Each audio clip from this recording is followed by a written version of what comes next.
Romo Budaya, ada juga Bante Prawira ya, Bante Berada Prawira juga ada di sini, Omitofo, Suhu. Nah, dan saya lihat ada Pak Pembimas kita juga hadir di sini ya, Pak Jumari. Semoga ini salam sehat bahagia untuk kita semua ya. Saya tidak tahu sekarang kondisi di Papua itu seperti apa. Ini juga sepertinya banyak teman-teman kita yang dari luar Papua ya. Jadi ada juga Romo Dadi nih saya lihat. Ini beliau ini yang berjasa pertama kali mengajak saya sehingga bisa menginjakkan kaki di Papua. Ya, tepatnya di Biak ya. Jadi itu juga pertama kali saya bertemu dengan Bante Prawira di Papua ya. Waktu itu kita mengadakan pelatihan untuk Majelis Budaya Indonesia. Ya, semoga ya ini yang tadi sekali kita sudah melakukan puja bakti singkat, kita sudah melakukan meditasi dan relaksasi ya, dan dipandu oleh Bante Sunada dengan baik sekali. Jadi saya harapkan juga kita semua yang ada di sini juga tetap sehat, kita tetap bahagia, dan kita tetap sukses dimanapun para sahabat ini berada. Ya baik, sebulan yang lalu saya dapat tugas dari Bante Sunanda ya, diminta untuk apakah saya bersedia gitu loh untuk berbicara kepada para teman-teman di Papua. Oh ya saya senang sekali dan tentunya senang sekali ya. Jadi dengan ya tadi saya posting di Facebook ya dan mengatakan bahwa karena teknologi inilah saya jadi sekarang ini saya berada di Papua nih bisa berbicara dengan para sahabat di Papua. Ya karena teknologi ini. Jadi sebenarnya kedatangan COVID Mbak Corona ini ada plus minusnya juga sebenarnya.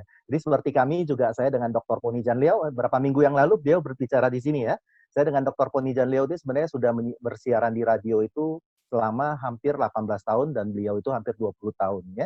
Jadi sempat berhenti kurang lebih 2 sampai 3 tahun yang lalu karena faktor-faktor banyak hal, biaya, salah satunya adalah biaya, kesibukan kami. Dan tapi karena munculnya COVID ini, kedatangan Mbak Corona ini, akhirnya kita itu malah bisa bersiaran kembali dan ternyata program kita masih ditunggu oleh banyak teman-teman dan tentunya malah membuat kemudahan bagi kami. Jadi seperti hari ini saya bisa duduk di rumah santai ya, para sahabat-sahabat juga pasti masih mungkin ada di rumah, ada di kantor santai, tidak perlu menghabiskan waktu terlalu banyak untuk misalkan ke wihara atau berkunjung ke tempat seminar ya. Jadi ada plus minus ya, semua kondisi itu selalu ada positif dan negatifnya. Nah, kemudian saya ditugaskan oleh Bante Sunanda, ya saya mengatakan saya pasti siap untuk berbagi. Jadi saya diberikan judul yang sangat menarik. Ya, mohon izin Bante saya share screen ya. Saya diberikan judul yang sangat menarik menurut saya yaitu membuka hati dan pikiran. Nah, ini sangat menarik nih fotonya saya sedang di Butan. Tadi Bante Sunanda bertanya, Bodhiyatra itu adalah apa? Ini Bodhiyatra itu adalah katakanlah sebuah komunitas atau sebuah perkumpulan dari saya dan beberapa teman ini untuk mengadakan tur spesialis untuk ke tanah, katakanlah objek-objek wisata Buddhis. Sepertinya ke India sudah pasti, ke Nepal, ke Sri Lanka, ke Bhutan, ya, ke Tiongkok, dan ini ketika kita ke Bhutan ya sekitar 3 tahun yang lalu. Memang saya sengaja memilih foto ini karena cerita membuka hati dan membuka pikiran ini nyambung. Ketika kita, nah Bapak Ibu, Bante, Bapak Ibu pasti tahu, Bhutan ini adalah satu-satunya negara yang dinobatkan oleh UNESCO sebagai negara yang paling bahagia di muka bumi ini. Bahkan mengalahkan Eropa, apalagi Amerika ya, apalagi seperti India. Dan Bhutan ini dinobatkan adalah negara yang paling bahagia. Saya sengaja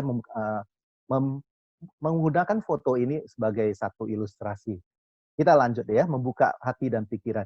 Nah, kita lihat di awal saya mau sampaikan dulu di awal Tamsaka Sutra, Buddha menyampaikan bahwa semua makhluk hidup memiliki bibit kebijaksanaan dan kemampuan yang sama seperti Buddha. Ya, jadi kalau kita tadi mengatakan kondisi kebahagiaan, kondisi hati, kondisi pikiran, jadi Buddha sudah mengajarkan kepada kita, saya meyakini bahwa mungkin ini adalah satu-satunya ajaran yang dimana kita bisa serupa, setara dengan gurunya. Ini sepertinya di tempat lain saya belum menemukan konsep seperti ini. Nah ini Buddha malah memotivasi kita semua untuk sama seperti dirinya, memiliki kebijaksanaan dan karena kita memiliki kemampuan yang sama seperti beliau dan kita sanggup menjadi Buddha. Ya, oke. Ini untuk pertama. Nah, kemudian nyambung dengan hati dan pikiran. Ada sebuah kata-kata bijak yang sangat menarik yaitu hati dan pikiran itu seperti parasut, hanya berfungsi ketika terbuka. Jadi Bante, Bapak Ibu, Upasaka Upasika Pandita, dan para sahabat, yang menonton tayangan kita saat ini. Nah, contohnya ini adalah parasut. Orang Mandarin ini mengatakan membuka hati. Membuka hati itu kalau secara harafiah itu Mandarin itu menyebutnya adalah kai sing. Kai itu membuka, sing itu hati. Jadi membuka hati itu kai sing. Tapi sebenarnya kai sing itu artinya adalah senang. Ya, jadi kalau kita mau senang, kita mau bahagia, kita emang harus membuka hati. Nah, jadi kalau hati kita dan pikiran kita tertutup, itu sama seperti katakanlah parasut yang tidak terbuka. Maka kalau kita loncat dari sebuah ketinggian, dari suatu ketinggian, katakanlah 3.000 meter di atas permukaan laut, ya atau katakanlah 2.000 meter di atas permukaan laut, dan kita loncat dari sana, dan ketika parasut kita tidak berbuka, lah itu muncul satu masalah baru. Ya, nah ini ilustrasinya kurang lebih sama. Nah, sekarang kita masuk ke pikiran dulu, Bapak Ibu, saudara-saudara sekalian. Kita lihat ada orang, ilustrasinya ini orang sedang membawa anjingnya sedang jalan-jalan nih. Kira-kira apa yang terjadi? Kita lihat ternyata anjing memandang pohon, matahari, ya sama. Ada 4 pohon, ada matahari. Tapi apa bedanya dengan manusia? Apakah manusia juga melihat sama seperti anjing memandang? Anjingnya memandang, yaitu ada matahari dan 4 buah pohon dan sebuah permukaan. Ternyata manusia memandangnya berbeda. Pemandangan yang sama, tapi yang dipikirkan, yang ada dalam hati manusia itu berbeda. Nah, ini yang kita katakanlah adalah mind-nya full atau mindful. Ya, ini seperti yang masuk harus matikan soundnya dulu ya. Nah, jadi yang tadi Bante Sunanda itu mengajak kita itu untuk mindful. Jadi sebenarnya yang kita harus perhatikan itu adalah mind-nya full atau benar-benar mindful. Ya, mind-nya full itu adalah pikirannya itu penuh sekali, mindful. Tapi kalau mindful itu adalah sadar penuh, perhatian penuh. Ya, ini yang berbeda antara dua hal ini. Terus sekarang kita perhatikan, Bapak Ibu. Nah, ini dia. Saya senang dengan menggunakan kata-kata ini dan saya mengutip dari Buddha tentunya. Ia yang mengenal Dharma akan hidup berbahagia dengan pikiran yang tenang. Nah, jadi sebenarnya, maaf para Bante, Bapak Ibu, sebenarnya ketika kita mengenal Dharma, hidup kita akan bahagia. Karena sebenarnya seharusnya pikiran kita juga menjadi lebih tenang. Tapi ya kembali lagi itu semua adalah faktor latihan ya. Nah, kemudian kita lihat lagi, Buddha juga bersabda dan mengajarkan kepada kita, sebenarnya pikiran benar itu apa sih? Kadang-kadang seringkali kita ini berdebat, Bapak Ibu, saudara-saudara sekalian, kita berdebat. Sebenarnya pikiran yang benar itu apa sih? Nah, jadi kita kembali lagi kepada yang diajarkan oleh Buddha. Pikiran benar itu adalah pemikiran yang telah menghancurkan keserakahan, kemelekatan, kehendak yang terbebas dari niat jahat, atau kehendak untuk tidak merugikan atau menyakiti makhluk lain. Sebenarnya pikiran benar adalah seperti itu. Jadi sebenarnya nggak susah-susah amat sih ya. Jadi pikiran yang telah menghancurkan keserakahan atau kemelekatan, ya kehendak yang bebas dari niat jahat, kehendak untuk tidak merugikan makhluk atau menyakiti makhluk lain. Doa dalam agama Buddha ini yang paling populer. Ketika saya kuliah S3 itu 2 kali ya. Nanti Bapak Ibu 2 kali. Yang satunya itu adalah di Jakarta, di Universitas Negeri Jakarta. Dan di kelas saya itu kurang lebih waktu itu para teman-teman saya yang berjuang untuk mencapai doktor di UNJ itu adalah kurang lebih hampir 40 orang. Dan kembali lagi saya satu-satunya Buddhis. Ya, saya satu-satunya Buddhis. Begitu minoritasnya kita. Kemudian saya tidak menyelesaikannya di UNJ dan saya pindah ke Bandung. Dan yang akhirnya saya berhasil menyelesaikan doktor saya di Universitas Pendidikan Indonesia Bandung. Kelas kita ini kurang lebih ada 20 sekian orang. Dan kembali lagi saya satu-satunya yang beragama Buddha.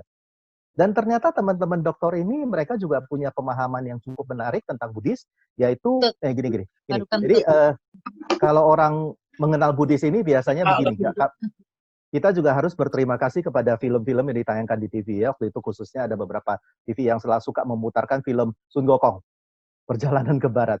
Jadi mereka itu sebenarnya yang non-Buddhis mengenal kita di Buddhis itu adalah ya ini, Sun Gokong. Sun Gokong itu lebih terkenal dibanding Buddha. Tapi mereka selalu mengatakan begini, dan saya senang tapi sebenarnya ini kurang tepat dalam konsep Buddhis, tapi nggak apa-apa lah, karena mereka bukan Buddhis dan mereka mengenal Buddha. Dan mereka suka mengatakan kepada saya begini, Pak, Ya, kita sesama dokter itu selalu panggil Bapak, jadi formalitasnya tinggi sekali. Karena mereka itu sekarang ini juga para pejabat di negara kita. Nah, dia mengatakan, "Pak, itu Buddha ternyata hebat banget ya." Kok bisa? Iya, saya lihat luar biasa sekali Buddha ini. Saya malah berpikir, oh gila, teman-teman saya ini sudah mulai belajar Buddhis nih. Mereka bisa tahu Buddha ini hebat sekali. Akhirnya saya mengatakan, kamu faktor dari mana kamu bisa menekan Buddha ini hebat sekali? Dia bilang, itu gara-gara Sun Gokong. Loh, saya kaget. Maksudnya apa, Pak? Dia bilang, Sun Gokong itu kan begitu sakti, begitu hebat. Tapi Sun Gokong itu bahkan tidak bisa keluar dari tangan Buddha, dari jari tangan Buddha.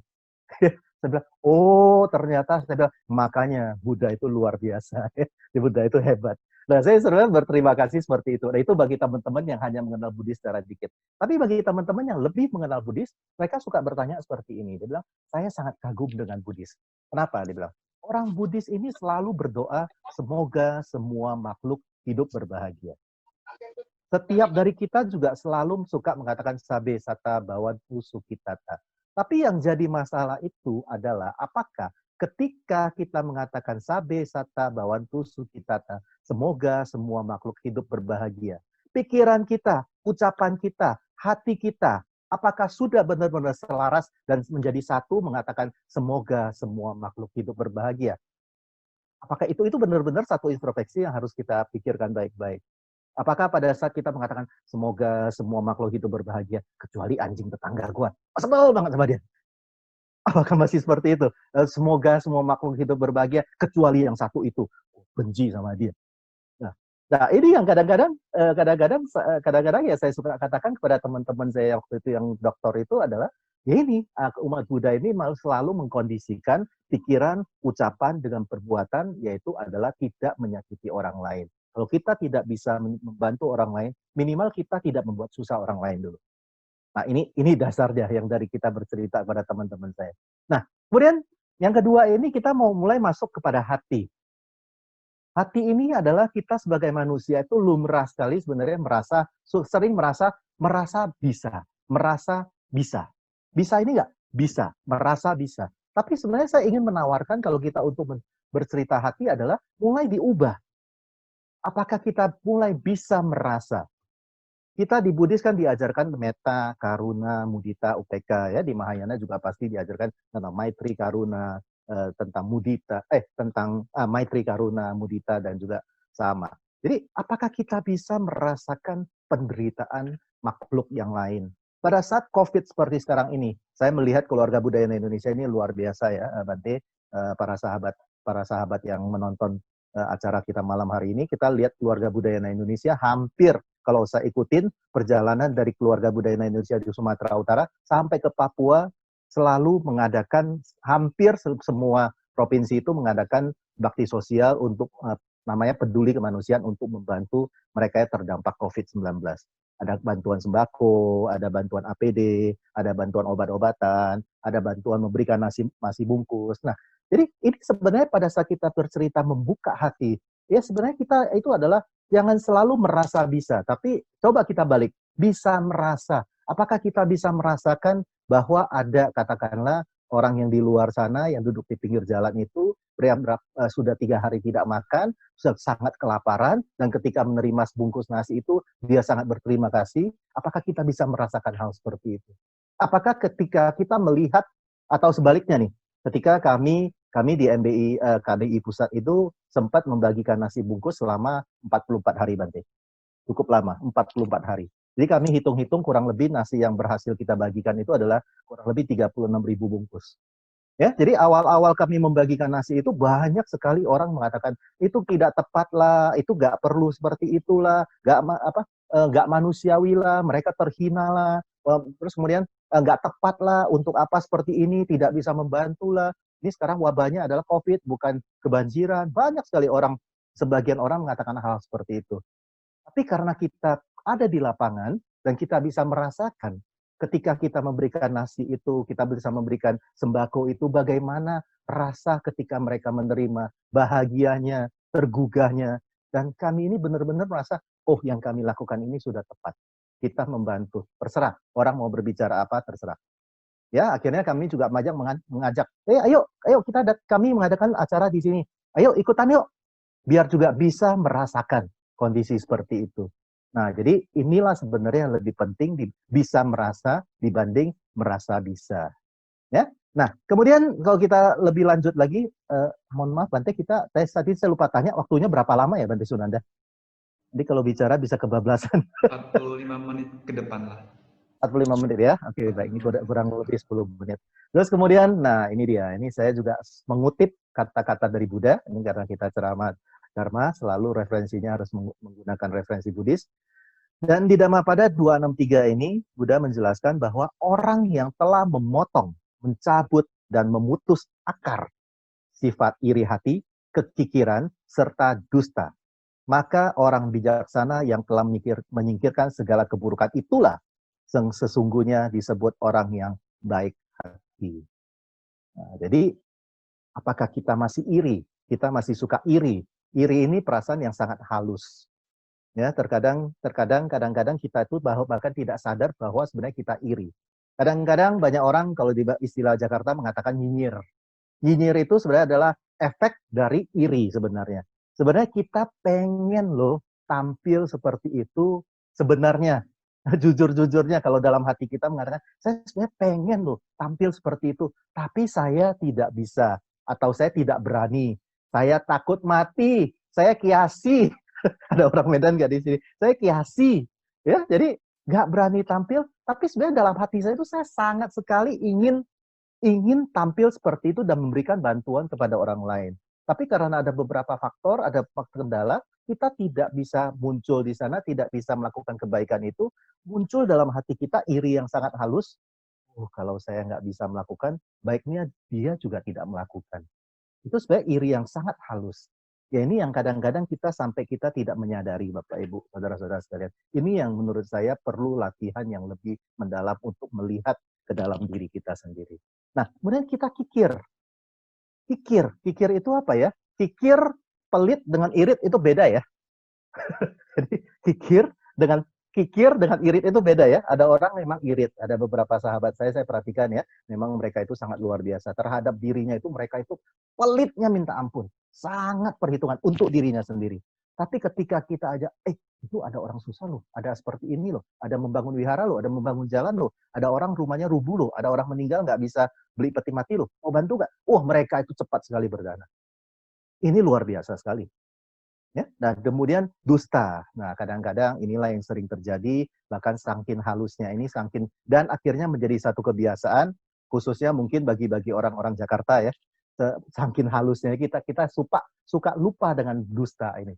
Contohnya adalah apa? Orang Jakarta ini kalau terlambat nyampe sebuah tempat, katakanlah kita meeting di Prasada Jinera kita ya, kita harusnya jam 7 malam, kita tibanya 7:15, kita dengan mudahnya mengatakan, aduh maaf, macet. Jadi saking terbiasanya menjadi sebuah kebiasaan dan dusta itu seolah-olah jadi bergabung dan berkolaborasi erat dengan diri kita. Jadi dan itu menjadi suatu hal yang biasa, tapi itu sebenarnya adalah hal yang kurang baik. Ya, jadi kadang-kadang di Jakarta ya setiap orang kalau saya bertemu dengan orang maaf ya Ko Heru, saya macet. Saya langsung suka mengatakan seperti ini. Lah, dulu ya waktu sebelum Mbak Corona datang ya, Jakarta itu di mana sih yang nggak macet? Kalau kamu tahu macet, ya atur dulu waktu kamu. Ya kamu perlu misalkan dari rumah kamu ke sampai ke tempat ini harusnya 1 jam, ya perkirakan kalau macet itu butuh 1,5 jam. Ya perkirakan dengan baik. Ya, jadi saya suka mengatakan ketika kita kita salah satu latihan untuk tidak berdusta itu adalah tepat waktu. Tepat waktu itu kalau kita sering tepat waktu itu kita tidak perlu lagi berdusta. Ya. Nah, kemudian orang bijaksana yang menyingkirkan yang tadi saya katakan itu adalah dapat disebut sebagai orang yang baik hati. Ya. Nah, jadi saya membaca dari sebuah buku. Nah, ini foto saya di Papua nih, Bante. Diajak oleh Bante Prawira nih. Kalau nggak salah yang foto juga beliau ini. Luar biasa sekali ya. Saya saking gregetnya, saya pikir beneran loh waktu pertama saya diajak ke Papua itu saya agak bingung. Sebenarnya saya diracuni oleh Romo Dadi. Dia mengatakan, Bro Heru, saya mau ngajak kamu ke Papua. Mau nggak? Saya berpikir, Papua ini ngeri-ngeri juga ya. Apalagi waktu itu saya membaca wabah malaria itu tinggi sekali di Papua. Ya, dan hampir katanya mayoritas orang Papua itu mengidap malaria apa ya, pasif ya katanya ya. Jadi tinggal bibitnya sudah ada dalam tubuh mereka, tinggal kalau imun tubuhnya tidak kuat, dia akan bangkit katanya loh ya. Wah, saya semakin ngeri-ngeri sedap juga. Saya pikir-pikir, terus saya tanya sama Romo Dadi, kita ke Papua itu pakai pesawat berapa lama sih? Nggak deket, Koiru, 6 jam doang. Buset, 6 jam. 6 jam tuh saya udah sampai Tiongkok, saya bilang. Itu dekat ya, tapi kita masih 6 jam masih di Indonesia loh itu. Nggak iya. Ya udah akhirnya saya pikir, oke lah kalau untuk membantu agama Buddha saya siap. Ya sudah, kita pertama kali berangkat dari dari Jakarta itu jam 9 malam. Saya ingat persis nih, jam 9 malam terbang mendarat di transit di Makassar ya. Transit di Makassar, kemudian terbang ke Biak. Sampai Biak itu jam 3 pagi jam Jakarta. Sampai berarti Papua itu kan jam 5 pagi. Ternyata pada saat itu Ketua MBI Romo Susanto ya, waktu itu masih Romo Susanto Pirono harus mempunyai tugas harus pergi kalau saya nggak salah ingat tuh beliau harus berobat di Singapura. Jadi jam 5 pagi itu kami diajak meeting. Jam 5 pagi, jam 5 pagi Papua itu kita meeting. Jam kita di Jakarta itu masih jam 3 pagi. Jadi jadi itu benar-benar satu pengalaman yang luar biasa. Saya bilang, wah saya dijerumuskan oleh Romo Dadi di jam 3 pagi harus meeting nih. Sepanjang hidup saya baru pertama kali jam 3 pagi meeting. Nah, jadi oke, kita lanjut cerita sedikit.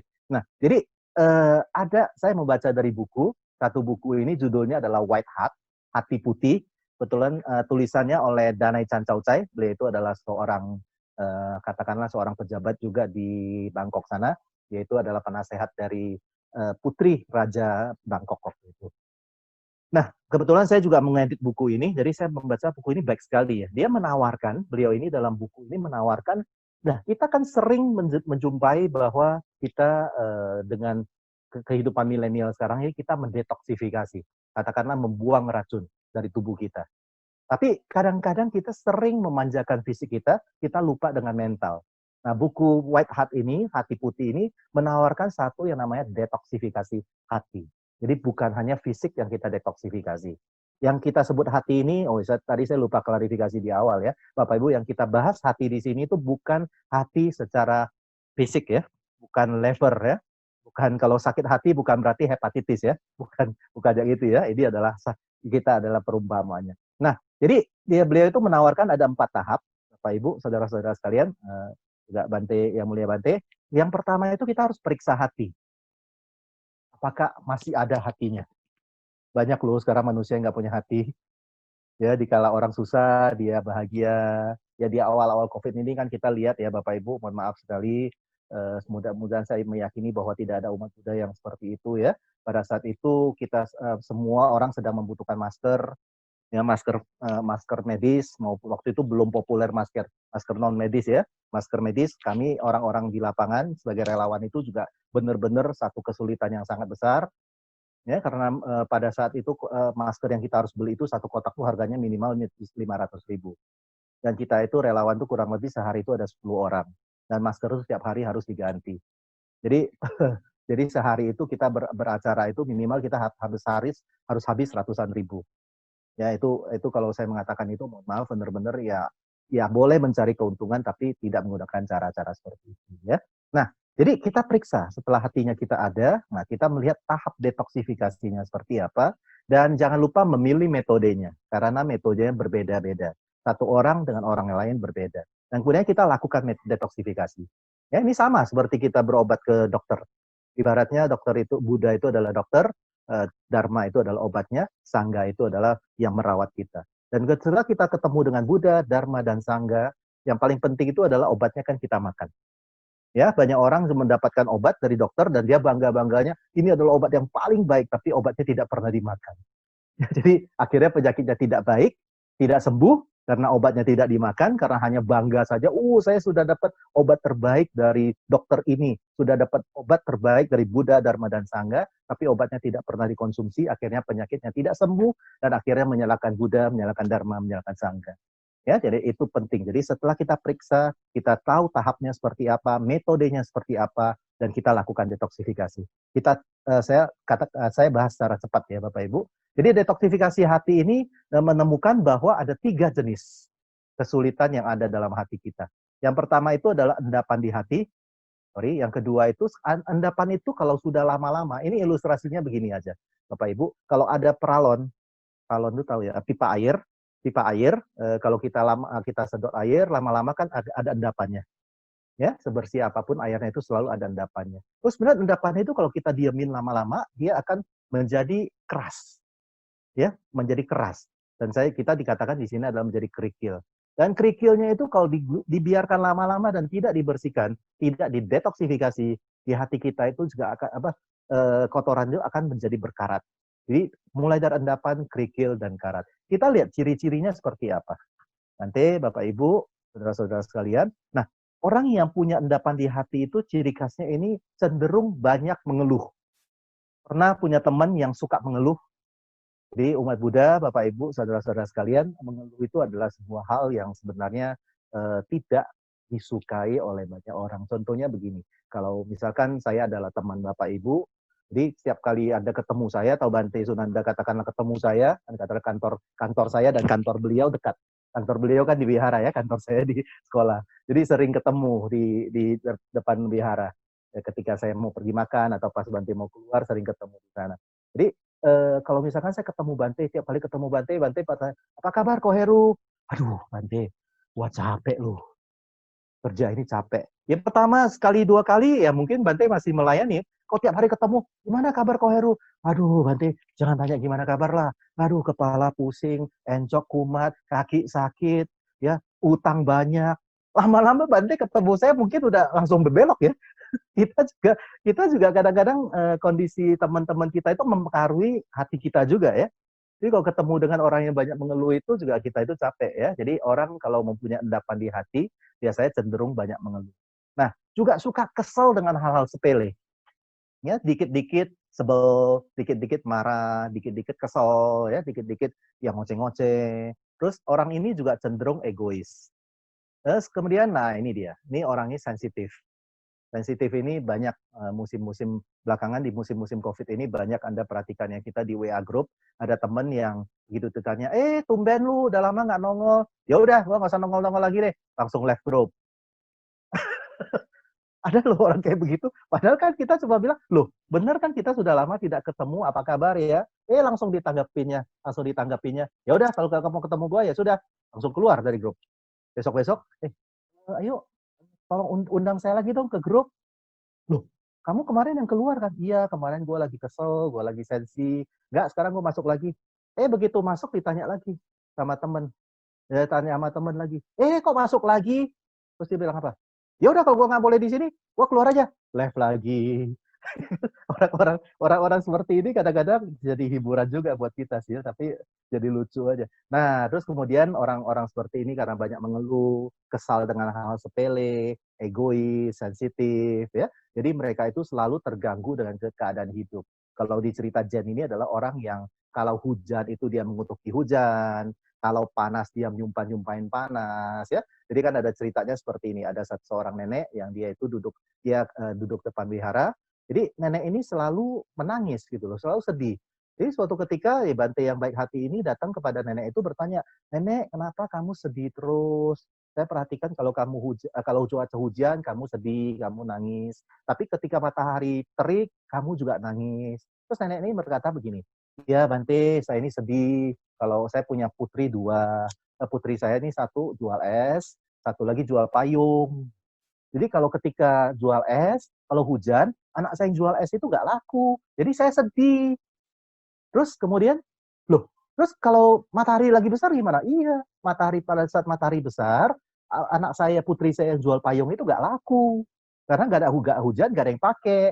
Nah, terus kemudian Bante yang bijaksana ini mengajarkan kepada nenek ini, Nek, mulai besok nenek ini harus berpikirannya begini. Ketika matahari panas, putri nenek yang jual es itu laku. Banyak orang beli, jadi harus bahagia. Ketika hujan, putri yang jualan payung itu laku. Jadi nenek ini harus bahagia. Jadi harus melihat dari sudut yang berbeda. Jangan malah menggunakan kacamata negatif yang selalu melihat hal-hal yang negatif. Nah, itu adalah endapan di hati. Nah, terus kemudian yang ketiga ini. Saya nggak tahu Bapak, Ibu, saudara-saudara sekalian, punya nggak teman yang seperti ini? Orang ini bermasalah terus. Semua bermasalah. Sama temennya bermasalah, pacarnya bermasalah, kerabat bermasalah, keluarga bermasalah, asisten bermasalah, sama piaraannya pun bermasalah. Pernah nggak ketemu teman orang seperti itu? Sepertinya ada ya. Ya jangan-jangan gue nih. Nggak umat Buddha harusnya tidak seperti itu. Nah, jadi ada loh orang-orang seperti itu. Nah, kalau ketemu orang seperti itu, berarti kita perlu memaklumi juga bahwa orang ini mempunyai endapan di hati. Penderitaan atau kehidupan sehari-hari itu sudah membuat endapan di dalam hatinya. Terus bagaimana solusinya?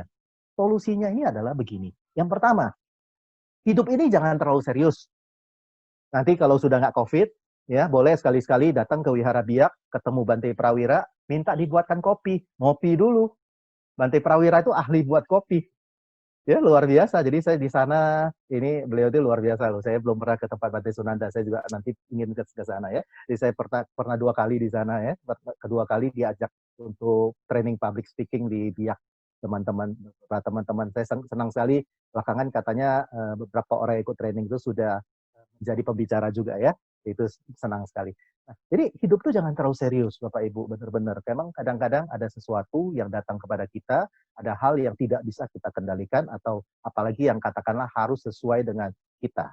Ya, tidak semua harapan itu terjadi, tidak semua harapan itu terkabul, tidak semua masalah terjadi.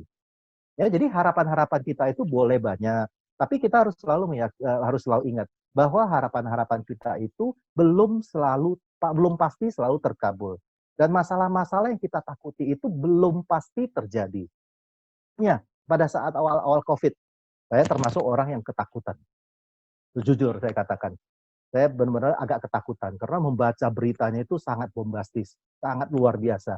Ya karena saya juga masih seperti manusia pada umumnya, ya tentunya takut mati gitu ya. Utang masih banyak, ya yang mau dilakukan belum terlalu banyak. Kita menyadari bahwa selama ini kita latihan Buddhisnya masih kurang baik, tapi kita belum siap meninggal dunia ini. Saya pertama awal-awal takut.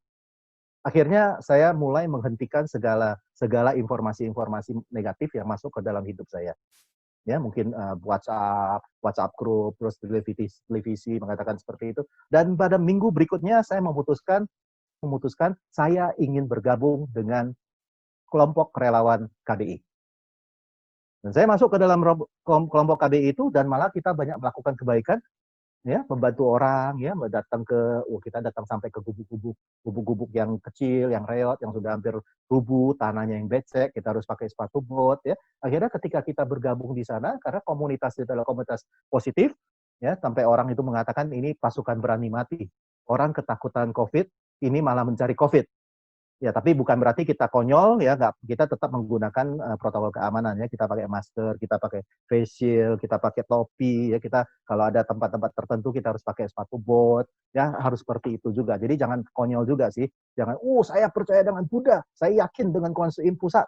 Jadi nggak akan ada penyakit-penyakit. Saya kebaktian juga nggak takut menular. Jangan punya pikiran seperti itu juga ya. Itu konyol juga. Nah, terus kemudian yang kedua adalah apa? Berhenti membesar-besarkan kesalahan orang lain. Ya, kita harus ingat baik-baik. Kesalahan orang lain itu ya memang mungkin berdampak langsung kepada kita. Ya, ada juga yang sebenarnya ya biasa-biasa aja gitu. Jadi ada sebuah kesalahan ya sudah stop aja memang. Oke, ini adalah sebuah kesalahan ya sudah, tidak perlu dibesar-besarkan. Orang-orang kan suka mengatakan tambah garam, tambah micin, tambah minyak supaya masalah kecil jadi masalah besar. Malah sebaiknya lebih baik dibalik ya. Nah, belajar mengubah aktivitas Anda ketika emosi muncul. Saudara-saudara sekalian, ini saya sendiri sebenarnya sebelum banyak membaca buku Master Thich Nhat Hanh ya, saya bertemu Master Thich Nhat Hanh itu beberapa tahun yang lalu, saya suka membaca bukunya. Sebelumnya saya suka membaca bukunya. Saya berpikir, ini buku kok kayaknya teori banget ya. Tapi menarik ini, bisa dipraktekkan dalam kehidupan sehari-hari. Sampai suatu ketika saya bertemu dengan Sister Sangkong, dan kemudian bertemu dengan Master Thich Nhat Hanh langsung. Kita kemudian ikut retreatnya selama 5 hari atau 6 hari. Dan ini dia yang diajarkan pada saat itu adalah ketika kita marah atau ketika emosi itu akan muncul, sadari dulu. Ciri-cirinya gampang sebenarnya Bapak Ibu. Kita kadang-kadang, saya nggak tahu kapan mulai marah. Ciri-cirinya ada. Yang paling pertama adalah perhatikan diri kita. Kalau detak jantung kita sudah mulai bertambah cepat, napas juga sudah mulai Nah, itu berarti kira-kira emosi itu udah akan muncul. Nah, ketika saat itu adalah yang paling mudah dilakukan adalah kembali kepada napas. Tadi Bante Sunanda sudah membantu kita dengan baik sekali. Kembali kepada napas, perhatikan napas. Napas masuk, napas keluar. Napas masuk, saya menyadari ada kebencian di sini. Napas keluar, kebencian itu masih ada. Ya, disadari, sadari seperti itu. Napas masuk lagi, kebencian itu mulai berkurang.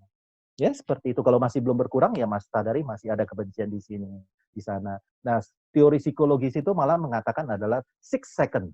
Jadi 6 detik. Ketika kita bisa menahan sebuah emosi setelah dengan 6 detik saja, yaitu kita napas masuk.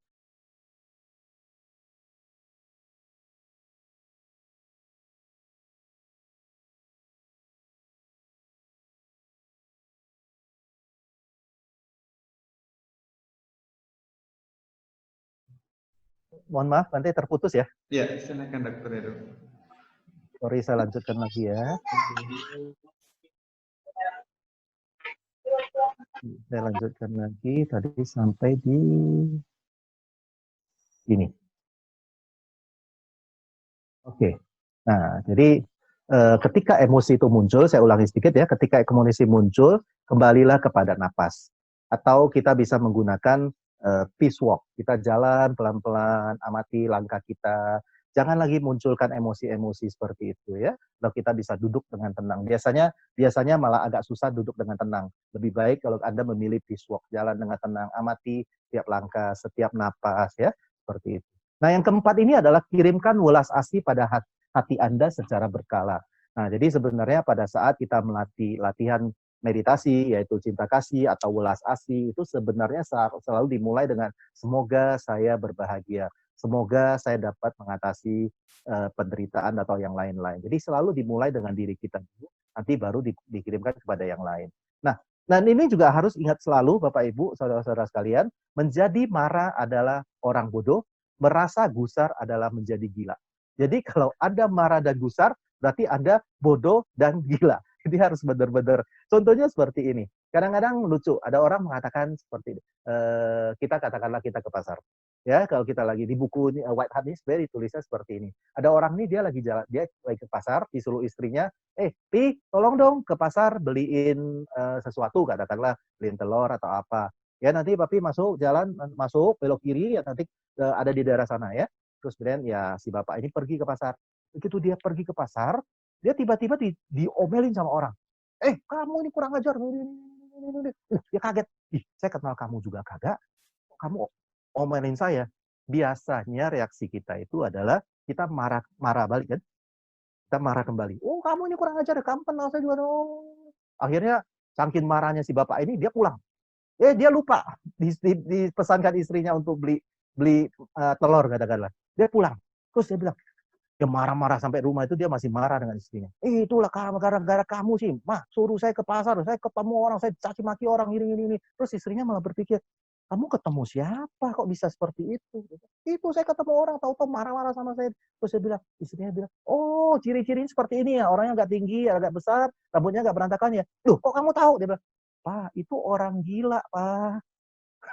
Itu orang gila, orang otaknya agak terganggu, mentalnya itu justru malah kita sebenarnya tiap kali ketemu dia dan kita itu merasa kasihan sama dia. Oh, ternyata itu orang gila ya, dia bilang papanya ngomong seperti itu. Loh, kemarahannya langsung hilang. Ya, dan terus mamanya bilang lagi, sekarang apakah masih mau bantuin mama beli telur di pasar? Nah, ini juga satu latihan ya Bapak Ibu, ketika orang marah, kalau kita tanggapin. Nah, ini yang ketiga ini kan, yang tadi kembali ke poin yang ketiga, mengubah aktivitas Anda ketika emosi muncul, ketika orang marah kepada kita, kalau kita menanggapinya juga dengan marah, biasanya masalah itu menjadi besar dan tidak selesai. Nah, jadi harus ingat baik-baik, menjadi marah itu adalah bodoh, dia rasa gusar itu adalah gila. Jadi selanjutnya, nah, terus kemudian yang keenam, bayangan Anda sedang menurunkan nilai diri sendiri. Ya, ini sudah pasti lah ya, kalau tiba-tiba marah-marah di depan umum. Nah, ingat yang ketujuh itu adalah ajaran Buddha, jika meninggal, nah ini ingat baik-baik Bapak Ibu, saudara-saudara sekalian, ini mohon maaf nanti kalau saya salah, mohon diperbaiki nanti. Jika meninggal pada saat marah, kita akan terlahir lagi dengan bentuk fisik yang jelek, kita akan memiliki kulit dan wajah yang jelek. Jadi kalau bagi kita semua, Nah, termasuk laki-laki juga ya, mau yang ganteng ya, kalau bisa kan kayak Andy Lau gitu ya, yang kayak Andy Lau Kau itu beda lagi. Kalau Kau itu bahasa beda tuh bilangnya monyet gitu ya. Jadi orang para wanita juga maunya yang cantik ya, kulitnya halus ya, kalau nggak halus bagi detoksifikasi. Jadi nggak perlu sebenarnya kurangi kemarahan. Tadi Bante Bante Sunanda mengatakan juga ketika selesai meditasi senyum yang terindah. Nah, itu dia ya. Kita tidak tahu loh kapan kita akan meninggal ya. Ini harus ingat baik-baik loh. Kita selalu mengatakan hal seperti itu. Kematian adalah pasti. Kita selalu mengatakan hal seperti itu. Nah, kita lebih cepat sedikit adalah ke kerikil di hati. Nah, kayak yang tadi saya sudah katakan, ke kerikil endapan itu kalau terlalu lama dalam hati itu akan mengeras dan menjadi kerikil. Nah, jadi orang ini adalah orang yang mempunyai koleksi. Orang kan selalu biasanya mengoleksi hal-hal yang bagus. Bapak Ibu, saudara-saudara sekalian, sebenarnya gampang sekali. Ketika kita jalan-jalan, seperti contoh, saya ke Biak, saya kan bawa kamera ya. Nah, dulu kan belum kamera handphone belum gitu populer. Jadi kita bawa kamera. Ya, kita kan pasti memfoto suatu hal yang bagus. Ya, suatu hal yang baik. Kita fokus terhadap hal yang baik, kita foto dan kita ingin menyimpan hal itu baik-baik dalam hati kita. Tapi manusia ini kadang-kadang lucu. Kadang-kadang lucu, kita itu suka menyimpan sesuatu hal yang menyakiti hati kita. Benar ya? Oh, dia menghina saya, dia marah kepada saya. Malah hal-hal ini yang kita simpan dalam hati. Padahal secara fisik aja kita kalau ambil kamera, kita foto, biasanya kan jarang ya, sebenarnya bukan tidak ada, tapi jarang kita melihat ada orang foto-foto di ketika acara, kecuali tokoh-tokoh yang meninggal ya. Ketika seperti contohnya kemarin Bante Dharma Surya Bumi ya, dokumentasinya pasti lengkap sekali. Tapi biasanya kalau manusia pada umumnya, kita ini kurang suka mengambil atau menyimpan momen-momen yang berduka. Katakanlah ada keluarga yang meninggal, kita biasanya kurang suka foto mayatnya seperti apa, foto ketika dimasukkan peti seperti apa, terus ketika temannya menangis seperti apa. Biasanya kita kurang suka menyimpan hal-hal seperti itu ya. Tapi foto-foto seperti itu. Tapi pada faktanya yang tadi saya katakan, secara kehidupan kita sering sekali menyimpan hal-hal yang tidak baik atau menyakiti hati kita di hati kita gitu kan. Orang dia menghina saya gagal, dan saya katakanlah saya frustasi, saya putus cinta, semuanya disimpan dalam hati. Nah, ini di buku ini dikatakan adalah kita malah mengkoleksi kerikil kesukaran. Jadi kadang-kadang nah ini mereka mencoba menyembunyikannya, tapi wajah dan mata merupakan saksi dari apa yang sebenarnya bersemayam dalam hati mereka. Ya, jadi mata itu sangat jujur, Bapak Ibu, nggak bisa berbohong. Nah, kerikil ini sama seperti ilustrasi pada yang ini, kerikil ini lama-lama menggores dan merusak hati secara terus-menerus, akhirnya mengakibatkan sakit parah bagi pemilik hati. Terus apa yang harus kita lakukan? Nah, ini orang tipe ini seperti ini. Sebelum masuk ke sana ini dulu. Orang ini adalah biasanya dia tidak meledak-meledak dalam bentuk kemarahan, tapi dia ini menyimpan dendam. Ini bahaya loh Bapak Ibu. Dendam, kebencian. Buddha juga mengatakan ketika kita mati dengan kebencian, kita akan langsung terlahir di alam rendah. Ya, itu bahaya. Kebencian itu juga sangat luar biasa Bapak Ibu. Jangan main-main dengan kebencian. Kebencian ini kalau misalkan contohnya sangat gampang nih. Ketika kita tiba di wihara, kita melihat sendal teman kita, lihat sendalnya aja udah sebel. Udah muncul kebencian. Belum ketemu orangnya loh, lihat sendalnya aja. Ini sendalnya Heru nih. Waduh, kebencian sudah mulai muncul. Nah, itu kebencian itu sangat bahaya. Jadi harus hati-hati. Ya, mereka selalu ketakutan karena mereka memiliki luka parah yang belum disembuhkan. Nah, solusinya bagaimana? Satu, miliki cinta dan welas asih untuk diri kita sendiri. Tadi saya sudah bahas di awal ya, ini kurang lebih sama. Terus yang kedua ini adalah, nah ini, berhenti membandingkan orang lain dengan orang lain. Bukan berarti kita pasrah. Bapak, Ibu, saudara-saudara sekalian, tolong diingat baik-baik ketika Buddha mengajarkan tentang kekinian. Here and now. Bukan berarti kita tidak mempunyai rencana, kita tidak punya planning, kita tidak punya action plan, atau kita tidak ya dianggap pasrah saja menjalankan apa adanya. Tidak seperti itu ya. Itu harus lebih bijak mempelajari Buddha Dharma. Bukan itu yang diajarkan oleh Buddha. Kita berhenti membandingkan dengan orang lain yang tidak yang katakanlah yang tidak reasonable, yang tidak beralasan. Orang misalkan contohnya gini nih.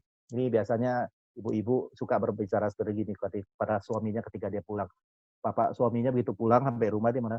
Pak, lu tahu nggak Pak? Orang sebelah beli TV baru loh Pak. Kapan kita beli TV ya? Ya. Terus besok papanya minggu depan atau bulan depan papanya pas lagi pulang istrinya mengatakan lagi, Pak, lu tahu nggak? Tetangga sebelah beli mobil baru loh Pak. Kapan kita beli mobil baru? Padahal dia di jabatan di kantor, gajinya nggak sebesar papa loh. Dia udah beli mobil baru loh. Kok kita belum beli mobil baru? Terus suatu ketika, nggak lama lagi kemudian papanya pulang. Terus papanya bilang sama mamanya, gantian nih kali ini. Mah, tetangga kita sebelah kawin lagi loh. Jadi terus mamanya, wah kamu kurang ajar ya. Terus maksud lu apa? Kok tetangga kawin lagi?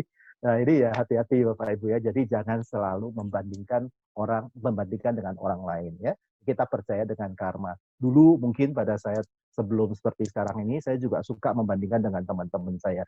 Teman-teman saya, dia naik pangkat loh. Jadi mulai muncul iri tadi. Jadi kalau ketika kita ingin berbahagia, membuka hati tadi, ya tentunya kita mengurangi membandingkan dengan orang lain. Yang ketiga itu adalah, nah ini bagaimana mengubah hal negatif jadi positif. Ini tentunya tidak mudah, tapi harus selalu kita coba. Yang berikutnya adalah, nah ini, Bapak Ibu, Bante, Bapak Ibu, ingat, hati kita bukan tong sampah. Jadi jangan semua dimasukin ke dalam hati kita. Sampah-sampah mental itu semua dimasukkan. Kesedihan, penderitaan, kesakitan, kecemburuan, keserakahan, hal-hal negatif itu semua dimasukkan ke dalam hati kita. Itu jangan dilakukan hal seperti itu. Malah sebenarnya harus dibalik. Cinta kasih, kasih sayang, mudita, ikut berbahagia, seimbang, ya. Apalagi kebahagiaan, justru itu yang harus dimasukkan ke dalam hati kita. Jangan sebaliknya. Nah, lihatlah hubungan dengan semua makhluk. Teman-teman kita di Wajrayana, Bapak Ibu, teman-teman kita di Wajrayana meyakini bahwa setiap makhluk itu pernah menjadi ibu kita. Ya, kalau kita melihat konsep ini dan kita bisa istilahnya mulai berlatih hal-hal seperti itu, pelan-pelan tapi pasti kita akan menjadi lebih positif dan kita lebih berwelas asih. Ya, nah ini yang terakhir adalah pancarkan welas asih. Sudah miliki baru dipancarkan. Kalau nggak punya kan susah memancarkan. Yang terakhir adalah karatnya. Jadi hati-hati Bapak Ibu, kalau kita udah cek diri kita, hati kita itu suka mengeluh, dikit-dikit marah, kesel, ya kan? Nah, itu jangan-jangan kita sudah punya endapan. Mulai didetoksifikasi. Kalau endapan itu tidak katakanlah didetoksifikasi akan menjadi kerikil, kerikil akan menjadi karat. Nah, orang yang sudah menjadi karat ini adalah dia selalu terobsesi dengan masa lalu. Selalu ceritanya dulu, apalagi biasanya mereka akan cerita itu adalah kesuksesan masa lalu. Ya, dulu saya ini begini loh, dulu seperti ini loh, saya dulu begini loh, dulu saya begini loh, kamu sekarang begini, saya begini. Wah, pokoknya dia selalu terobsesi dengan masa lalu. Nah, dan selalu membiarkan cerita masa lalu menghancurkan masa depannya. Dia selalu hidup di masa lalu.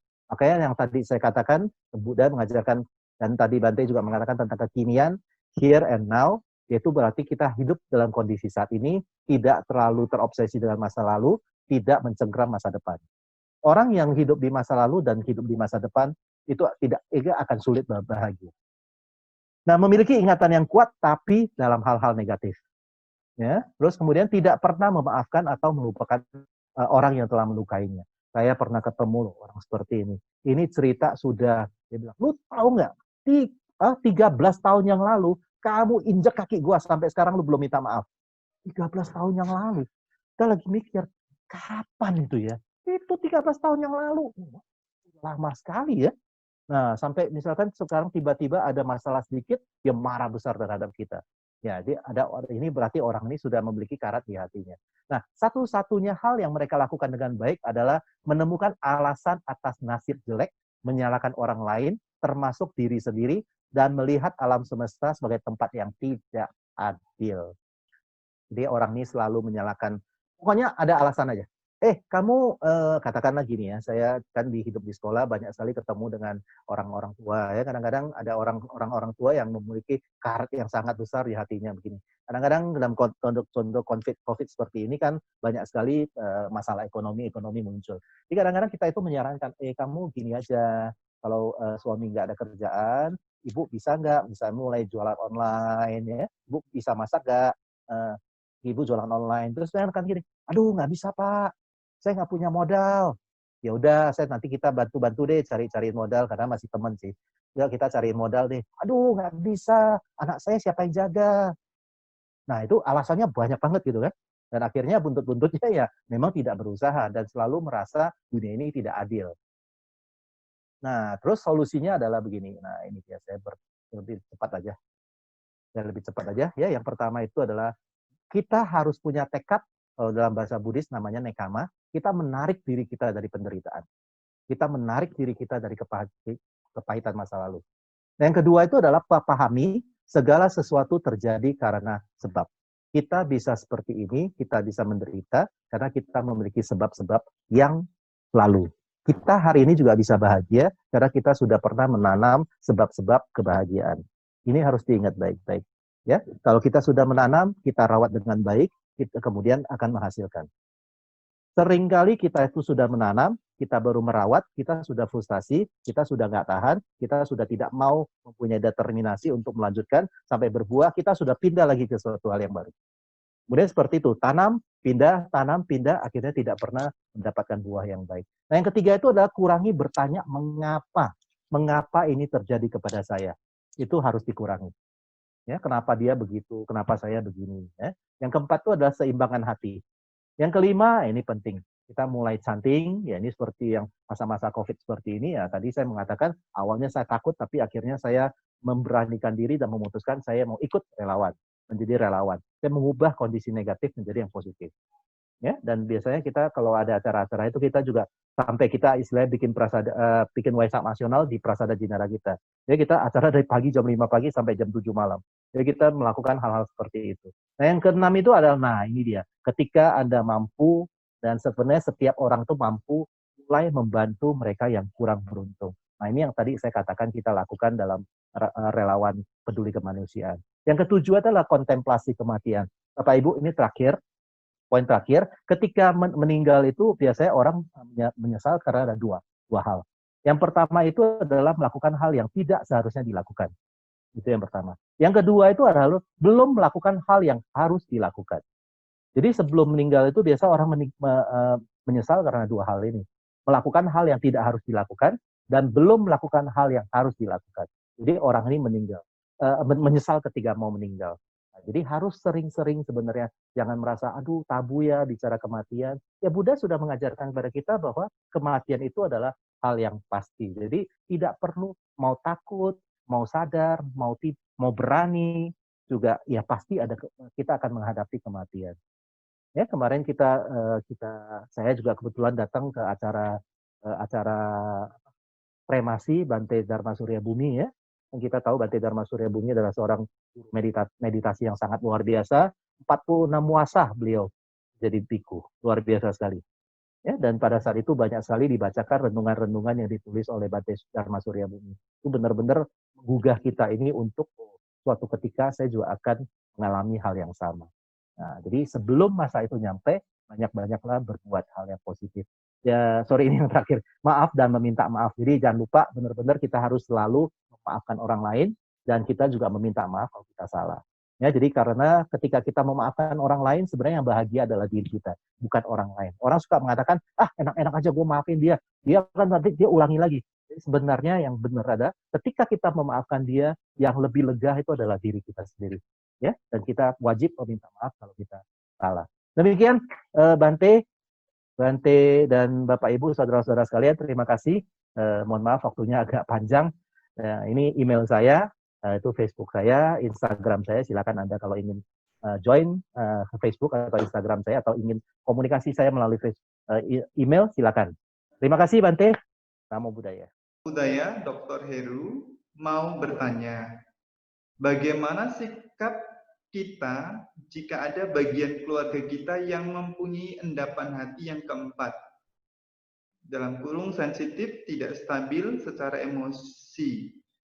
Tidak ditolong keluarga sendiri, ditolong kita sudah merasa tidak nyaman.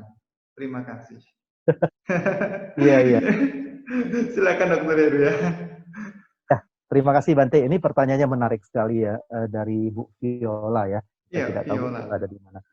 Nah, jadi gini, memang saya selalu ingat pesan almarhum Lama Cakra ya. Saya pernah menulis buku beliau.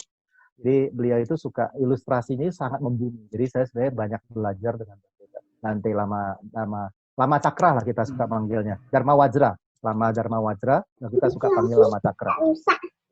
Dia itu pesannya yang sangat Her, kalau kamu harus lewatin jalan ini, dan kamu tahu jalan ini ada ularnya, ya, temu dengan ular. Pilihannya sekarang cuma ada dua. Her. Kamu pikir, kamu sanggup gak menaklukkan ular ini? Kalau sanggup, lewat. Kalau tidak sanggup, gimana nanti? Oh, kalau tidak sanggup, kamu pilih jalan lain. Ya, bisa ditangkap ya. Jadi kadang-kadang, bukan kadang-kadang, harus sering kali sebenarnya ketika kita ingin katakanlah membantu atau mengubah orang lain, kita harus pikir dulu benar-benar. Kita sanggup gak katakanlah menangkap atau menaklukkan ular tersebut. Kalau kita tidak sanggup menaklukkan ular tersebut, biasanya dampaknya akan bahaya. Ular itu mungkin akan menggigit kita tidak tahu apakah ular itu beracun apa enggak, itu malah bahaya. Ya, jadi kita cari tahu dulu kemampuan. Nah, kalau kebetulan di dalam keluarga kita ini, ya ini emang agak kontroversi sih ya, tidak dibantu keluarga kita, dibantu gua yang jengkel gitu kan, saya yang jadi korban. Nah, jadi sebenarnya gini, kalau ketemu orang yang sensitif seperti itu, kita yang paling penting kita bisa tahu, kita harus tahu dulu, kita sanggup nggak mengontrol emosi kita, karena emosi dia ini tidak stabil. Jangan sampai ketika kita ingin membantu mereka, kita malah terbawa emosi dan akhirnya kita ribut, malah masalah menjadi lebih besar. Contohnya gampang aja. Kita orang-orang public speaking itu selalu berpegang kepada namanya intonasi. Kata-kata yang baik tapi intonasinya berbeda karena lonjakan emosi, itu ditangkap oleh orang lain itu artinya berbeda. Contohnya gini, sudah makan? Lo kata aja, sudah makan. Nah, kita bertanya, sudah makan? Biasanya nggak ada apa-apa kan? Sudah makan? Udah beda kan artinya kan? Tapi ketika kayak saya suka mengatakan, suka mencontohkan juga seperti ini. Suami istri, hubungan suami istri itu juga karena kalau mau selalu damai, intonasi suara itu nada dasarnya harus selalu sama. Kalau suami berbicara dengan nada dasar C, istri juga berbicara dengan nada dasar C. Jangan naik ke satu oktav. Kalau suaminya berbicara nada dasar C, istrinya berbicara dengan nada C tapi naik satu oktav, itu repot itu loh. Kita suami atau istrinya baru pulang, kita tanya, dari mana? Kantor. Naik satu oktav kan? Kita juga nggak mau kalah dong. Terus kita bilang lagi, ngapain? Istri akan naik lagi, kerja lah. Nah, oktav ketiga itu dijamin berantem. Ya, jadi oktav itu benar-benar harus intonasi itu harus benar-benar ditata dengan baik. Nah, untuk menjawab yang Viola ini adalah, yaitu saya selalu menganjurkan untuk periksa dulu diri kita.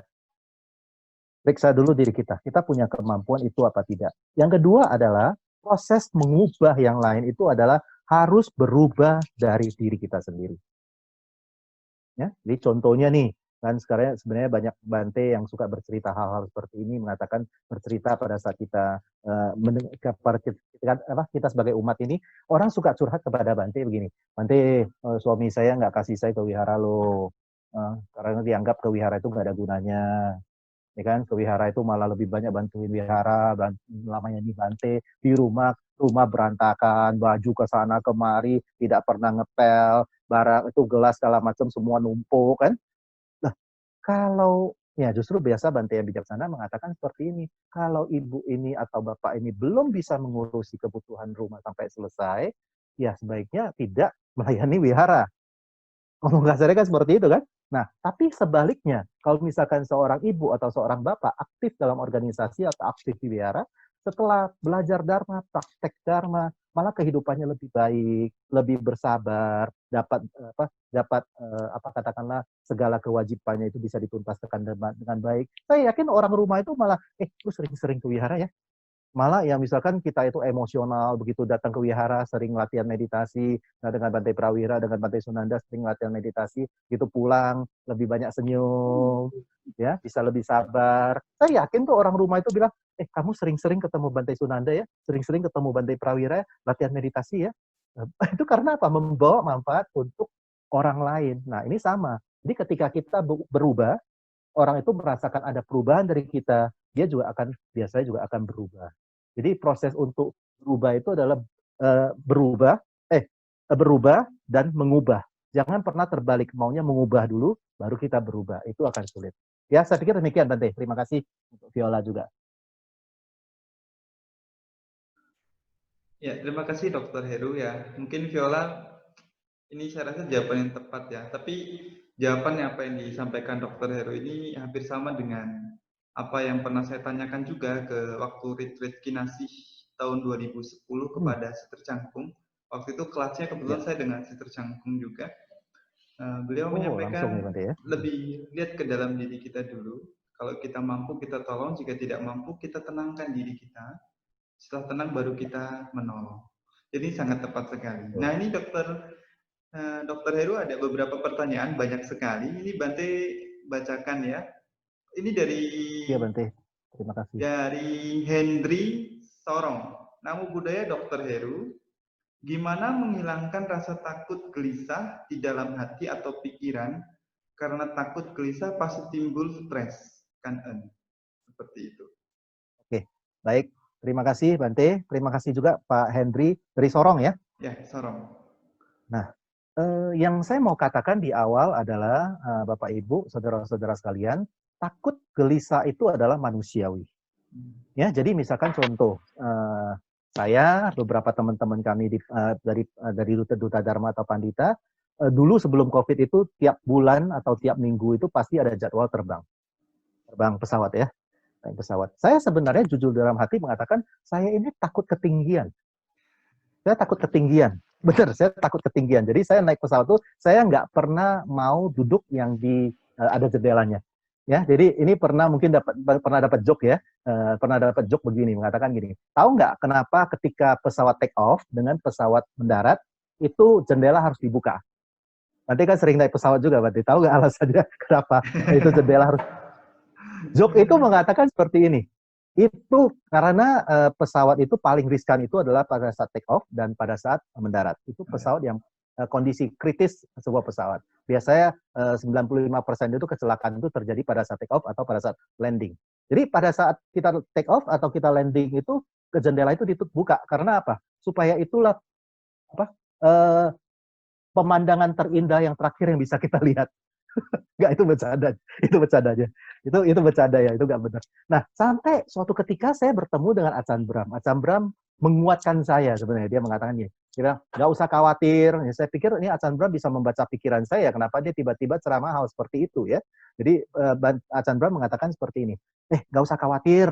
Kalau kita kecelakaan di pesawat, biasanya ada beberapa manfaat. Yang manfaat pertama itu adalah kalau kita selama hidup itu kita tidak, yang pertama itu adalah kremasi gratis. Kremasi itu mahal loh. di Jakarta, saya nggak tahu di tempat lain ya. Di Jakarta itu kalau nggak punya uang, mati aja susah loh, bener. Makanya kita sering mengumpulkan dana, beberapa teman-teman mengumpulkan dana untuk membantu orang susah ya, yang kadang-kadang, ini beneran, kalau orang mau mati nggak punya duit itu susah. Kita suka bantu-bantu, kumpulin dana, kumpulin beberapa orang, kumpulin dana untuk membantu khususnya yang Buddhis. Karena kalau kita bukan yang Buddhis, mereka itu punya yayasan-yayasan yang melayani mereka ya. Ini kekurangan kita ada di sana. Dan biasanya kalau kita yang Buddhis meninggal dan tidak ada yang ngurusin, mereka dengan sukarela itu juga mengurusin yang meninggal ini. Jadi dalam hati saya ini ya, kita tidak tega kalau kita tahu bahwa semasa hidupnya orang ini adalah aktivis Buddhis, mengembangkan Buddha Dharma dan berbakti kepada Buddha Dharma dan Sangha, tapi begitu meninggal nggak punya uang, harus mati dan dengan tradisi bukan Buddhis. Ya, itu yang pertama. Ya, nah, jadi Ajahn Brahm mengatakan gini. Jadi kalau kecelakaan di pesawat, nggak usah khawatir. Satu, keuntungannya adalah kremasi gratis. Yang kedua, selama hidup tidak pernah masuk TV, begitu mati terkenal. Minimal masuk Metro TV. Yang ketiga adalah apa? Asuransinya itu besar sekali. Asuransinya itu besar sekali. Minimal bisa 2-5 M. Saya pikir, ini kok Bante Ajahn Brahm ini kok kayaknya menceramahin saya ya. Dia tahu ya saya takut naik pesawat. Yang keempat itu yang paling penting adalah apa? Cepat masuk surga karena dekat. Pesawat itu kan di atas. Begitu meledak kecelakaan, cepat sampai ke surga. Setelah saya mendengarkan itu, apakah saya naik pesawat itu tidak takut lagi? Itu apalagi pesawat belakangan itu sebelum COVID itu saya nggak tahu lalu lintas udara itu selalu pesawatnya goyang terus nanti. Mungkin ke Papua goyang apa enggak saya nggak tahu. Tapi saya ke Sumatera Utara, saya ke Bali ya, itu pesawatnya selalu goyang, ke Kalimantan selalu goyang. Dan setiap kali goyang itu, aduh saya selalu mulai ketakutan. Oke, setiap kali saya mau naik pesawat itu malamnya saya nggak mau tidur supaya saya bisa tidur di pesawat. Salah satunya. Nah, yang saya mau katakan adalah sangat lumrah sebenarnya manusia itu takut. Yang tidak lumrah itu adalah ketakutan yang berlebihan, kegelisahan yang berlebihan yang tidak beralasan. Bagaimana caranya supaya untuk menghilangkan tersebut? Yang paling mudah, yang pertama yang saya katakan adalah memindahkan, menggeser pikiran kita. Itu yang paling penting. Tadi saya menceritakan di awal tuh saya takut sekali dengan COVID ya, saya takut mati. Ya gimana caranya? Saya menggeser pikiran saya, menggeser cara saya berpikir. Dan yang paling penting itu adalah mengatur konsumsi pikiran saya. Ingat loh Bapak Ibu, kalau Anda semakin takut dengan sesuatu dan kita mengkonsumsi itu terus, itu akan otomatis membuat kita semakin takut. Ya, jadi kurangi konsumsi-konsumsi yang berurusan dengan batin kita, hati kita, mental kita. Misalkan kita udah takut, oh semakin banyak orang meninggal, kita tiap hari kita pantengin lagi, oh ini hari ini yang meninggal sekian banyak, kemarin yang meninggal sekian banyak, ya otomatis tambah takut. Ya, jadi saya pikir seperti itu. Kalau memang benar dari mulai takut, kita gelisah, kemudian depresi, stres, depresi, ya akhirnya bunuh diri. Jadi mulai mengkondisikan seperti itu. Dan juga yang kedua, misalkan Anda bisa memilih cara-cara meditasi. Nah ini harus tanya kepada Bante, objeknya apa? Ya untuk takut dan gelisah objeknya apa? Saya tidak pakar dalam hal ini.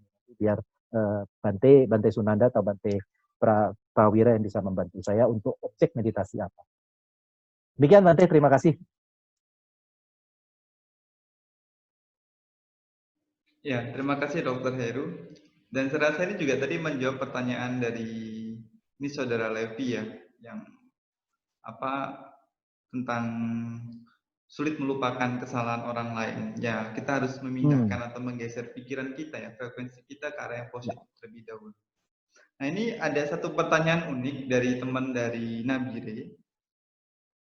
Oke. Namanya si Vicky. Dia bertanya seperti ini. Namo Buddhaya Romo, mana yang harus didahulukan? Uang bulanan untuk orang tua atau membantu teman yang kesusahan? Terima kasih sebelumnya Romo. Iya, luar Mungkin biasa. Ini ditengah ini Dokter pertanyaannya Heru menarik. nih. Terima kasih Bante. Ini Vicky ya. Tadi Ya, yang Levi Vicky. saya jawabkan sedikit ya. Kalau Oh, boleh teman boleh, kita, silakan. yang teman kita ada atau siapapun atau kerabat kita atau family kita ini, supaya kita mudah memaafkan dia itu adalah ingat setiap orang itu pasti pernah punya kebaikan untuk kita. Kalau tidak untuk kita, setiap orang itu pasti ada kebaikan yang pernah dia lakukan. Ingat hal tersebut. Ya, jadi kita mengubah cara kita berpikir, mengubah kondisi hati kita, mengubah rasa hati kita. Ya, emang tidak mudah. Oh, Heru ngomong doang gampang. Saya pernah mengalami kok. Saya pernah berusaha untuk melakukan hal tersebut dan berhasil. Memang itu yang harus dilakukan. Fokus kepada, gak usah jauh-jauh deh.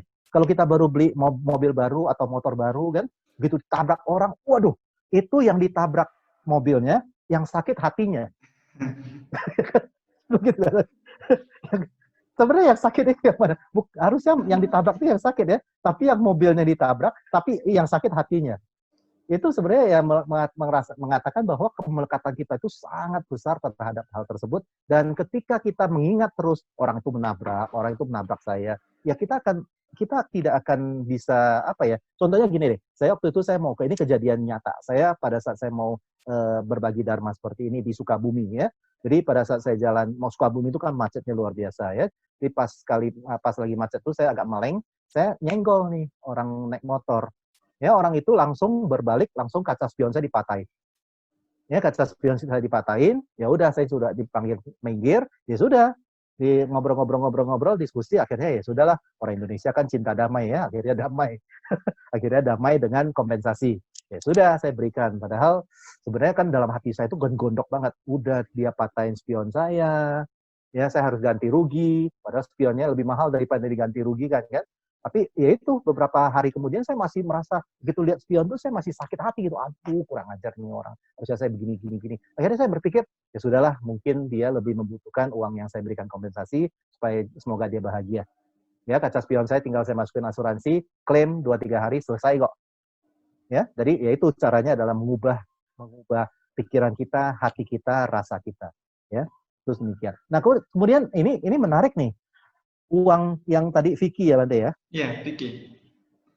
Ya itu kembali lagi, yaitu Buddha kan selalu mengatakan kita yaitu dimulai dengan kesadaran. Ya kesadaran itu yang tadi saya selalu mengupayakan untuk berpikir secara bijaksana dan secara kehidupan sehari-hari. Kita yang tahu lebih persis sebenarnya kebutuhannya mana yang lebih mendesak.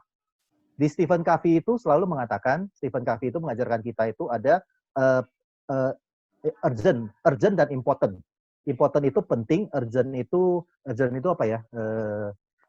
Urgen lah ya, yang harus benar-benar cepat-cepat ditangani, urgen. Jadi sebenarnya ada 4 fase.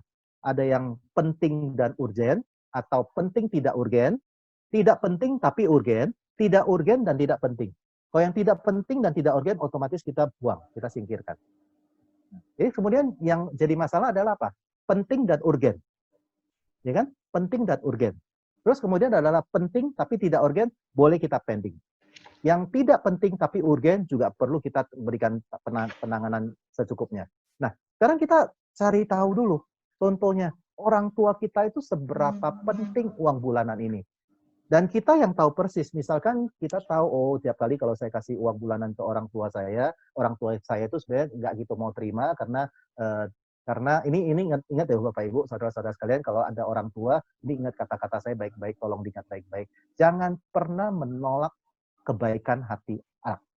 Berikan kesempatan anak untuk berbakti. Ini tolong diingat baik-baik. Banyak sekali konsep contoh anak-anak yang kata akhirnya tidak berbakti kepada orang tua menurut mereka. Karena apa? Mereka itu tidak memberikan kesempatan kepada anak untuk berbakti. Contohnya gini, pada saat anak begitu pertama kali bekerja, dia dengan sukacita, gaji pertama itu dia berikan katakanlah jam tangan kepada papanya, ya kemudian papanya mengatakan, kalau seorang papa yang bijaksana dan dia memberikan kesempatan yang kepada anaknya untuk berbakti, dia akan menerimanya dengan sukacita dan dia akan misalkan dia mencopot jamnya yang lebih mahal, dia mencopot jamnya lebih mahal, dia simpan, dia memakai jam yang diberikan oleh anaknya, walaupun harganya sangat murah. Ya, itu hal yang kecil ya, hal yang sangat kecil. Tapi kadang-kadang ada orang tua malah sebaliknya, dia mengatakan gini, lu tahu nggak jam papa ini berapa duit? Lu kerja sampai mati juga belum tentu bisa beli jam tangan begini loh. Ya, lu beli jam murahan kasih papa, papa mah nggak kelas pakai jam-jam seperti itu. Padahal mungkin digunakan dalam konsep bercanda. Tapi yang saya mau katakan adalah orang tua harus memberikan kesempatan pada anak untuk berbakti atau berbuat baik kepada mereka. Nah, dan kita tahu persis, katakanlah kalau orang tua kita yang uang bulanan yang kita berikan kepada orang tua itu, kalau benar-benar untuk kebutuhan sehari-hari yang tidak bisa dihindarkan, ya menurut saya lebih baik kita berikan kepada orang tua kita. Kecuali uang bulanan ini kita sudah tahu kita berikan kepada orang tua itu hanya menabung. Seringkali orang tua itu, uang yang kita berikan kepada orang tua itu malah dia tabung, suatu ketika kita butuh dia berikan kepada kita. Kalau itu kan berarti tidak terlalu urgent. Ya, ketika teman kita juga seperti itu. Kita juga tahu persis. Ini ingat baik-baik ya Bapak Ibu, saudara-saudara sekalian, kita meminjamkan uang kepada orang atau teman, ini harus siap-siap kehilangan 2 hal. Yang pertama adalah kehilangan uang, yang kedua adalah kehilangan teman. Jadi kalau sudah mau meminjamkan uang kepada teman, harus siap hilang 2. Kalau kita tidak siap, repot. Jadi istilahnya yang ngomong kasarnya sedikit adalah ketika kita meminjamkan uang kepada teman kita, ya artinya adalah kita sudah mengikhlaskan sejumlah uang ini kepada teman kita. Dikembalikan, komitofo, nggak dikembalikan, ya sudah.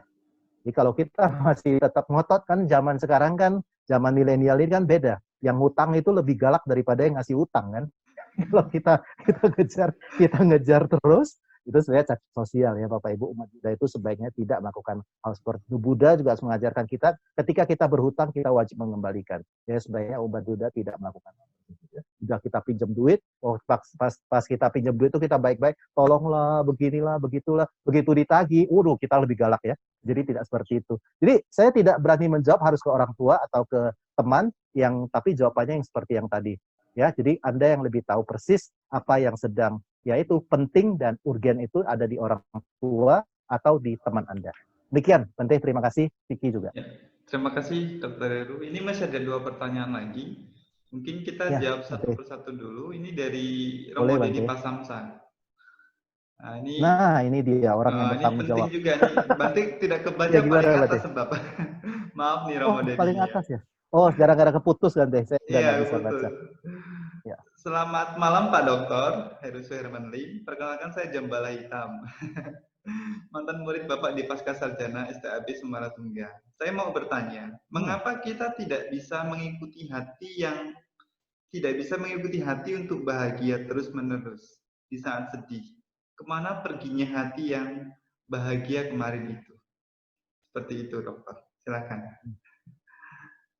Ya, hati yang sudah berbahagia. Ini Romo ini kayaknya mau ngetes ini. Saya jadi ngeri nih. Oke, tapi yang kita tahu kan Buddha juga selalu mengatakan adalah sabe sankara anicca, ya kan? Segala sesuatu yang Benar. ada tidak kekal dan selalu berubah.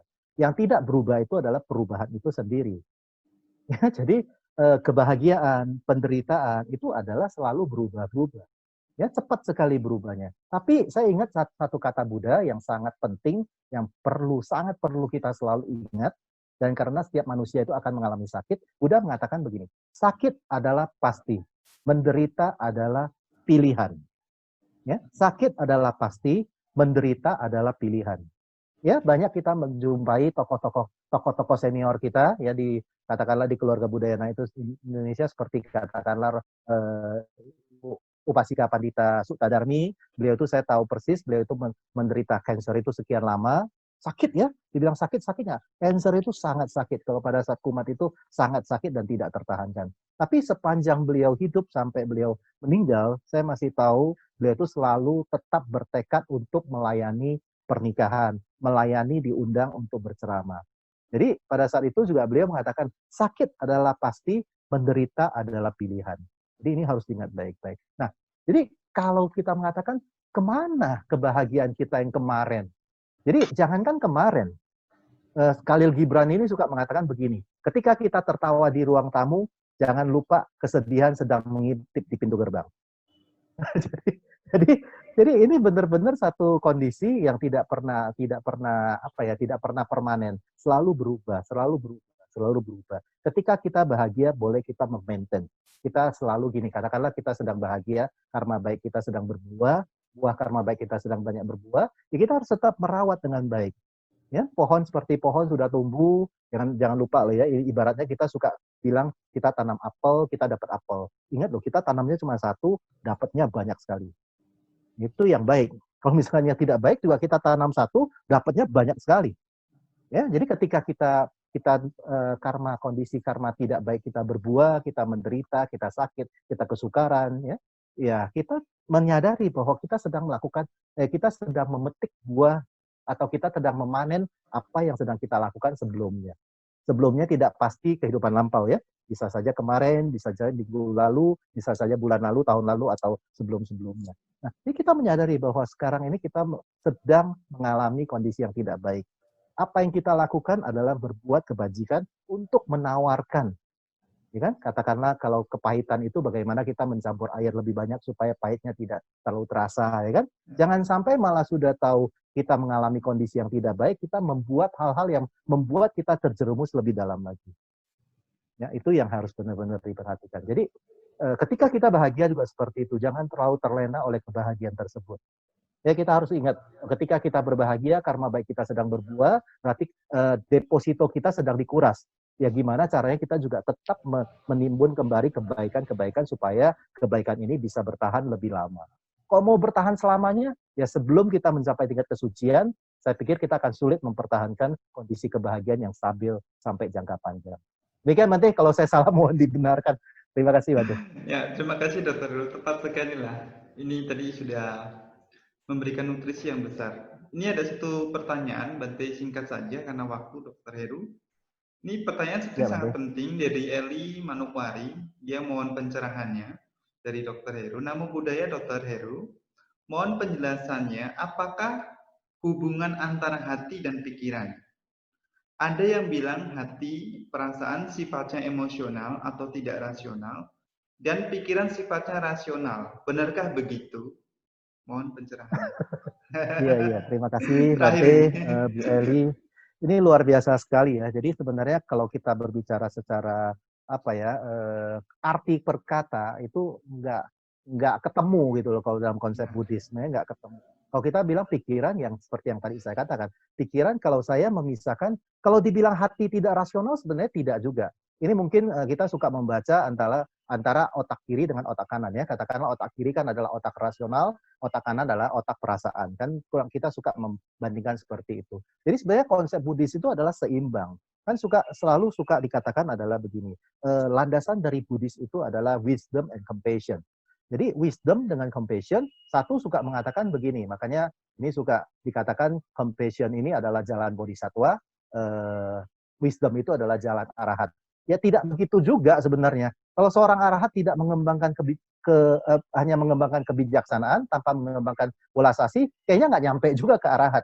Demikian juga katakanlah seorang bodhisattva kalau hanya mengembangkan compassion, welas asih, tanpa dibarengi dengan welas asih, tanpa dibarengi dengan wisdom, kebijaksanaan, juga nggak nyambung juga. Jadi memang wisdom dan compassion itu harus benar-benar berjalan bersamaan. Nah, hati dan pikiran juga kalau saya tadi berusaha memisahkan, pikiran itu adalah ya yang seperti Buddha katakan ya, pikiran yang bebas dari kejahatan, bebas dari keserakahan, bebas dari kemelekatan. Kalau hati itu saya lebih konsep kepada ya apa ya, yang itu yang tadi saya katakan adalah yaitu bagaimana kita bisa merasa. Ya, jadi penjelasan saya kurang lebih seperti itu ya. Karena kalau kita benar-benar membahas secara diksi, nanti konsepnya akan jauh berbeda dalam tataran Buddhis dengan tataran bahasa Indonesianya. Demikian sih Bu Eli, nanti terima kasih.